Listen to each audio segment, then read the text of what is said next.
Assalamualaikum warahmatullahi wabarakatuh. Perkenalkan, nama saya Muhammad Reza Zain dengan NPM 4525-2142.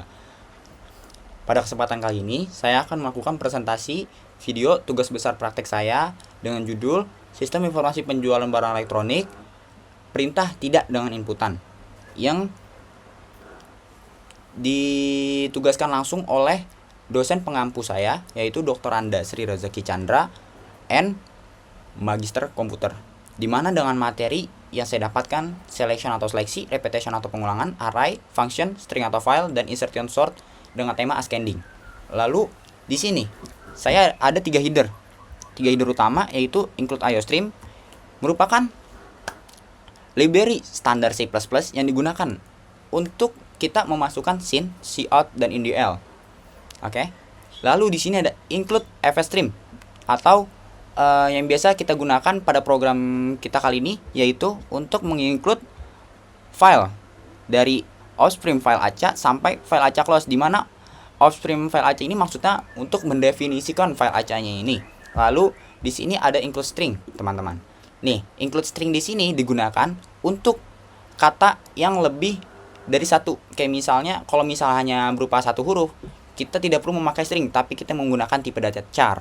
Lalu jadi di sini kayak ya udah, kita memerlukan string untuk menginclude semua elemen yang ada pada menu agar kita dapat bisa menaruhnya pada satu kesatuan yang utuh.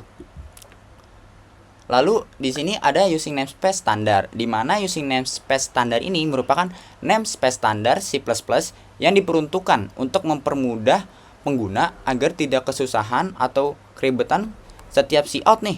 Kalau misalnya nggak ada using namespace standar, kita harus melakukan standar habis itu *2.2 di setiap cout maupun scene-nya. Oke, teman-teman, kita lanjut ke programnya. Di sini ada void acak menu, merupakan fungsi di mana fungsi ini merupakan suatu kondisi yang menyimpan cout maupun scene di dalam satu blok, di dalam satu kelompok, di mana nanti kelompok ini akan dipanggil lewat integer main. Nah, integer main itu juga merupakan tempat eksekusi program C++ dilakukan. Oke. Nah, setelah yang saya jelaskan tadi tentang string, maka teman-teman pasti akan sudah paham. Oke. Nah, jadi di sini setiap kalimat saya akan memakai string untuk pada array satu dimensinya, di mana array satu dimensinya ini merupakan kumpulan elemen-elemen yang terdapat dalam satu baris. Oke, yang bisa include dalam satu baris. Nah, jadi dalam satu barisnya ini saya namakan indeks 5, di mana indeks 5 ini yang include semuanya dari 1 sampai 5, dan nilainya itu tidak akan bisa lebih dari 5. Jika lebih maka akan error. Oke, begitupun dengan harga barang yang ini. Nah, kenapa saya membuat sampai 2 kubu seperti ini? Dikarenakan kubu yang pertama itu untuk menentukan string dan harga barang yang asli. Untuk harga barang yang asli yang ini, saya akan contohkan pada codingan saya. Nah, seperti ini teman-teman. Ini harga aslinya nih, oke? Nah, nanti setelah disorting, nah sorting ini menggunakan proses yang dinamakan insertion sort, di mana insertion sort ini digunakan untuk membandingkan data I ke data kedua dan data terakhir sampai data terakhir. Jadi itu insertion sort ini digunakan agar dia bisa melihat nih perbandingan data I, di mana I ini dimulai dari data keduanya itu, lalu nanti akan disisipkan nih teman-teman ke depan atau ke posisi yang paling seharusnya. Lalu apa sih itu ascending, teman-teman? Nah, ascending ini merupakan suatu kondisi di mana pertambahannya itu selalu naik, teman-teman. Seperti itu. Jadi dari yang terkecil ke yang terbesar. Kalau descending, dari yang terbesar ke yang terkecil. Oke, teman-teman. Nah, nanti pembedanya akan terdapat pada pilihan menunya itu, teman-teman. Oke.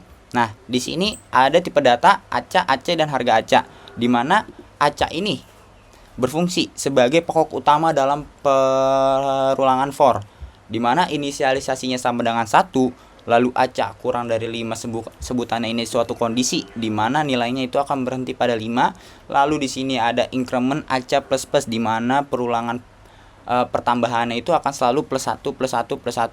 Lalu di sini ada harga acak, teman-teman. Harga acak, string nama acak. Nah, harga acak dan string nama acak ini digunakan untuk sebagai nilai pokok sementara. Nilai pokok sementara setelah nilai-nilai mereka tuh disorting satu-satu, teman-teman.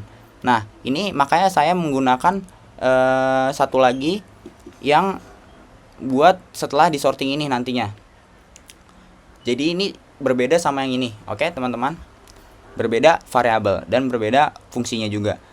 Lalu di sini ada yang namanya setelah proses ini dilakukan akan langsung menuju ke while, di mana si nilai AC ini harus lebih dari sama dengan 0 dikarenakan ini harus terpenuhi nih. Oke, jika min 1 maka loopingan while-nya ini dia tidak akan melooping, akan false. Lalu di sini ada kondisi di mana dan.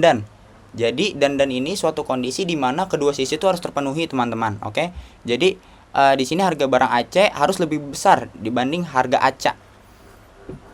Oke, teman-teman. Jadi harga barang AC yang di sini nih harus lebih besar agar kondisinya itu terpenuhi dan bisa looping untuk menentukan posisi nih, teman-teman. Dengan rumus di bawah ini untuk menentukan posisi di mana posisi seharusnya itu ditempatkan. Oke, teman-teman. Nah, setelah posisinya itu nanti sesuai dengan tempat-tempatnya, teman-teman, kita akan langsung menuju ke proses yang ketiga, yaitu tampilkan data urut acak dengan menggunakan case ketiga nih atau fungsi ketiga. Oke, teman-teman. Nah, kita dengan pilih. Nah, tadi setelah kita menentukan pilihan kedua, ya kan, teman-teman, ini kan keluar nih. Nah, nanti kita ulang lagi, lalu kita urutkan data. Setelah kita berhasil urutkan data, maka di sini kita akan memproses nih. Datanya udah keproses nih, udah keurut nih, udah dari yang terkecil sampai yang terbesar gitu, teman-teman. Lalu kita akan pilih nomor 3 maksudnya. Nah, di sini kita akan pilih nomor 3, yaitu lihat data terurut. Nah, setelah kita melihat data yang terurut, di sini semua pelanggan, pembeli itu pun dapat, teman-teman, melihat yang namanya itu barang elektronik dari yang termurah sampai yang terbesar, teman-teman. Oke. Dimana tampilkan data urut ini merupakan kondisi dimana menampilkan dari yang bagian keduanya itu, teman-teman. Jadi mereka saling terhubung. Setelah nama barang Zen dan harga barang AC-nya ini yang pada bagian setelah disorting ini sudah memenuhi kriteria pada loopingan for dan while di atas itu, pada instruction sort itu, teman-teman. Oke. Nah, setelah terpenuhi maka akan bisa di print seperti ini, teman-teman. Oke. Lalu di sini ada void. Ada fungsi lagi nih, teman-teman. Apa nih fungsi kali ini? Ini fungsi yang paling pokok utamanya juga, teman-teman. Selain pokok utama yang di atas, ini adalah pokok utama yang kedua, di mana ketika kita memilih nomor 1, oke, kenapa bisa muncul seperti ini, teman-teman? Kita bisa memunculkan data yang paling awal atas nih, karena si acak menu ini dipanggil langsung oleh pada fungsi yang ketiga ini, teman-teman. Dibeli barang di acak. Jadi fungsinya ini dipanggil, teman-teman. Nah, ketika fungsinya ini dipanggil, maka di sini kita langsung bisa menginclude inputan, teman-teman. Inputan yang berupa ketika kita mau membeli atau kita boleh memikir-mikir terlebih dahulu. Dimana jika kita memilih pilihan 1, maka di sini kondisinya akan memakai selection if else, dimana if else ini merupakan suatu kondisi dimana jika pernyataan satunya itu benar, maka akan lanjut mengikuti prosesnya. Namun jika pernyataan keduanya itu salah, maka proses tersebut akan langsung ke false, dimana false yang pertamanya ini merupakan kondisi dimana jika pilihannya itu tidak sama dengan 1 atau 2, maka false-nya itu akan terjadi seperti ini. Jika saya memilih nomor 3, maka pilihan tidak valid, seperti yang ada pada program saya, dimana selain if else 1 sama dengan 1 dan 1 sama dengan 2 ini, teman-teman, maka di situ pilihannya akan keluar pilihan tidak valid, teman-teman, seperti itu. Lalu apa yang terjadi jika kita memilih pilihan sesuai yang kita mau, yaitu pilih rahasia sama dengan 1, apa sih yang akan terjadi? Maka itu akan true. Nah, malah akan true, dan di sini akan pilih nomor barang 1 sampai 5, di mana pilih barang nomor 1 sampai 5 ini diperuntukkan untuk program nested if saya dengan tema selection, di mana nested if ini seperti if di dalam if, teman-teman. Seperti itu cara kerjanya. Lalu di sini dia juga buat dimana ada proses dandan. Dandannya ini dimana nomor barang acak lebih besar sama dengan 1 dan nomor barang acak kurang dari sama dengan 5. Nah, nomor barang ini yang kita bisa pilih antara 1 sampai 5 ini, teman-teman. Jika di luar dari itu, maka tidak akan terjadi. Misal saya pilih 6, teman-teman. Nah, nomor barang tidak akan valid. Maka sistemnya itu akan mengakhiri atau false, akan mengakhiri pada nomor barang tidak valid. Begitu, teman-teman. Kita ulang lagi.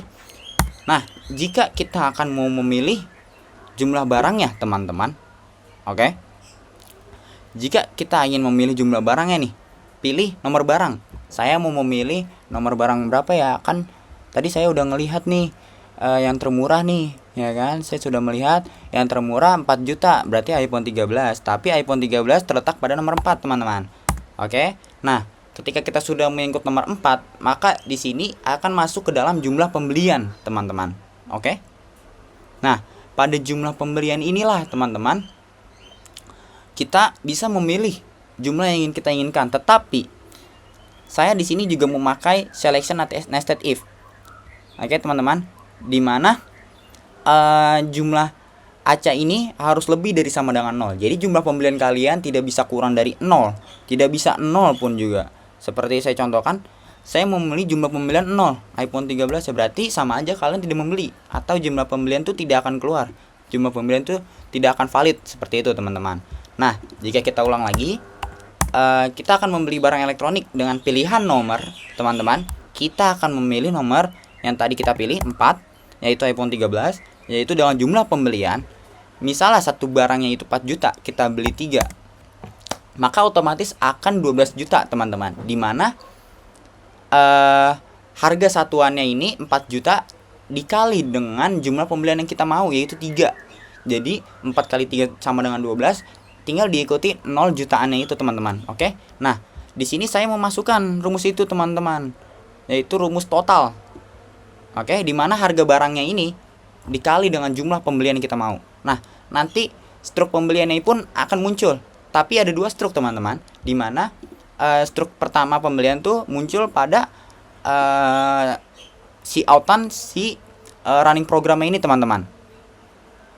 Oke, muncul pada running programnya yang berupa si out, hanya si out saja. Lalu di sini akan muncul struk tersimpan nih di file pembelian, struk pembelian txt. Nah, inilah pada program file di codingan saya, di program saya, teman-teman. Oke, dimana akan muncul seperti ini, teman-teman. Saya buka, mohon maaf sebelumnya. Lalu di sini ada, nah, ini ada struk pembelian iPhone 13, teman-teman. Oke, di sini ada struk pembelian iPhone 13 yang merupakan hasil dari printan dari sini. Lalu dia juga akan menyimpan ke dalam file. Begitu, teman-teman, cara kerjanya. Oke. Lalu disinilah yang tadi sudah kita mainkan sejak awal, dimana eksekusinya ini yaitu tempat eksekusi yang memanggil semua fungsi di atas. Lalu di sini saya juga memakai dengan tema repetition dengan perulangan do while. Oke. Nah, di dalam do while ini terdapat switch juga, teman-teman, yang dimana switch ini menarik menu yang terdapat dalam sistem penjualan barang elektronik saya. Oke, teman-teman. Nah, menu rahasia ini adalah menu yang kita lihat pada awal runningan program, teman-teman, seperti ini. Nah, kenapa di sini 1 2 3 4 ada bisa kita pilih dan keluar semua, teman-teman? Nah, ini merupakan pemanggilan fungsi di setiap case-nya. Dari case 1 sampai case 4 itu merupakan pemanggilan fungsi. Kecuali case 4 ya, teman-teman. Di sini case 4 untuk keluar dari program. Misalnya kita keluar, teman-teman.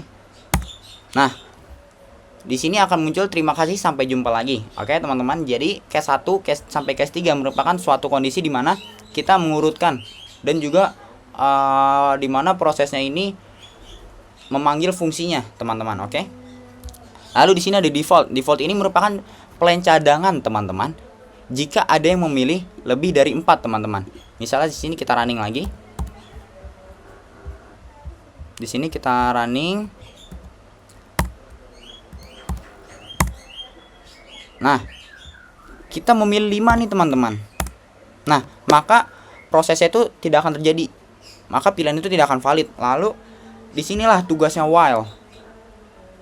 Tugasnya while ini berfungsi jika menu rahasianya ini tidak sama dengan 4, maka loopingannya tuh akan selalu looping, teman-teman. Oke. Jadi ini semuanya tuh nyangkut ke atas, teman-teman. Include ke atas. Jika pilihannya itu kurang dari sama dengan tidak sama dengan 4, maka kayak ya udah, dia nggak bakal bisa milih, teman-teman. Kayak misalnya nih, saya milih lagi nih 9 deh. Karena tidak ada menu 9 sampai ke 9 pun nggak ada, maka pilihannya itu tidak akan keluar dan dia akan langsung ngelooping lagi untuk menentukan acam menu rasanya ini, untuk menentukan si ininya lagi, teman-teman. Jadi sistem penjualan elektroniknya itu akan muncul kembali. Nah, ketika kita tidak ingin memunculkan kembali, kita akan pilih menu keluar. Nah, di situ terima kasih sampai jumpa lagi, maka akan muncul seperti itu. Lalu di sini ada scene gate, di mana scene gate ini berfungsi untuk menahan layar yang saat ini kita sedang gunakan nih, agar runningan program ini tidak langsung tertutup, teman-teman, saat kita jalankan. Begitu. Baik, sekian presentasi dari saya, Muhammad Rasazen. Kurang lebihnya mohon maaf. Semoga nilai saya bisa memuaskan. Wassalamualaikum warahmatullahi wabarakatuh.